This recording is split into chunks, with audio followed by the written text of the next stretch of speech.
Jollibee Group Foundation marks its 20th year, envisioning greater impact ahead with its partners. With us now is Tiongson, President and Executive Director of Jollibee Group Foundation. So good to see you, Gisela. Welcome to the program. Good morning. Thank you, thank you, Kathy, for having us. All right, I can imagine all hands on deck now with the disaster relief Yeah. operations, with the red rain warning overnight and the floodings all over. I mean, what have you got planned when it comes to food aid? A quick response Well, mechanism yeah, for feeding. yes. Food Aid is our flagship program for disaster response. This came out from the Typhoon Haiyan in 2013, where we really realized the importance of hot meals, especially, when families are wet and they're trying to look for safety, and a hungry stomach is it's very difficult to think about your future. So what we have done, and because our interest here is to provide quick and effective response right away, we have actually pre-positioned food packs with our partners. So we have about 60 partners nationwide. They already have what we call our congee mix, and that it's ready to be served. We just need to add rice and water, and they can serve hot meals to our communities. So since last night, my team has been checking on our partners and seeing how they are. Of course, most of them are also affected, so they're still trying to get things set up. But we're really hopeful that within 48 hours, those hot meals can already be served to our affected kababayans. Do you think it might be a big operation, Gisela, given the extent of the flooding that's gone on only in Metro Manila? Yeah, it's actually sad to see, no, many photos, many images. But I'm also happy to note that a lot of our local government units also are prepared.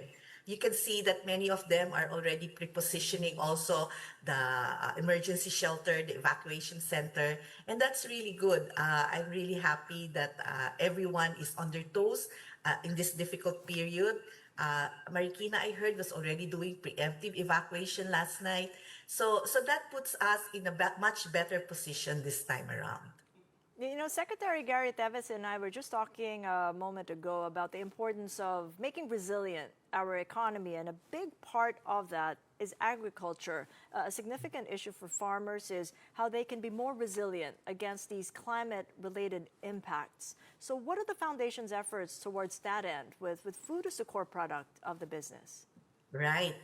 So our vision in the foundation is to enable Filipino families have access to food. So on one hand, during calamities, you make hot meals available, but we also want to ensure that our own Filipino families are able to buy and access their own food. And as you know, hunger is actually highest in poorer, in agriculture areas. Our farmers who grow our food are in fact the one who are most food insecure. So since 2007, we have actually started linking smallholder farmers directly to the supply chain of the Jollibee Group. We organize and train them on agro-entrepreneurship, imbue them with the values also of the company on excellence, integrity, and all of that. And so for the past 15 years, we have helped organize more than 30 farmer groups that have delivered directly to the company in terms of onions, bell pepper, salad tomato, ginger, and calamansi.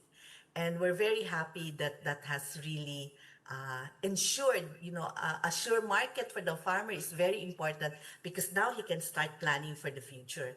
But True. aside from that, Yeah, of but course, in terms of metrics, Gisela, maybe you could fill us in on how you exactly track the long-term impact in your programs. I mean, it's gone on for 20 years, not just in economic terms, but in health, ecological outcomes, or even social cohesion. Yes. Well, in terms of the economic aspect, so every year, what we try to track is how the farmers are actually able to earn more because of the margin that they get from the company versus if they were sell to the community. But for the more long-term impact, we're actually currently doing an impact study by the University of the Philippines to exactly see what would be the results of it in the areas of, as you said, social cohesion, organizational development, and even leadership development for the farmers. But offhand, from anecdotal stories, many of them are in fact able to send their children to school. But more importantly, and I think this is really a good sign, they're actually encouraging their children to continue farming because they see that there is money there, that they can really live a good life. So that's one thing that we're really happy about. Yeah, and as Jollibee Foods Corp said, it is assessing the impact of the reciprocal tariffs on the business. How is the foundation moving in lockstep with the current risks, including supply chain disruptions? Yes. So while we started the program primarily to help the smallholder farmers get a stable income, over time we also see the value of it from the company side because now we have a stable supply source, at least for the vegetables that we need. And more importantly, the quality that we're actually getting is far better because it comes directly from the farm. So this is actually our way also of the foundation to make sure that whatever strengths and expertise are in the company that has helped it succeed is also made available to the communities that we serve. It's what we call shared success. So whatever we do, the farmer's life is transformed, but at the same time, our supply chain becomes stronger, more resilient, and more importantly, more inclusive.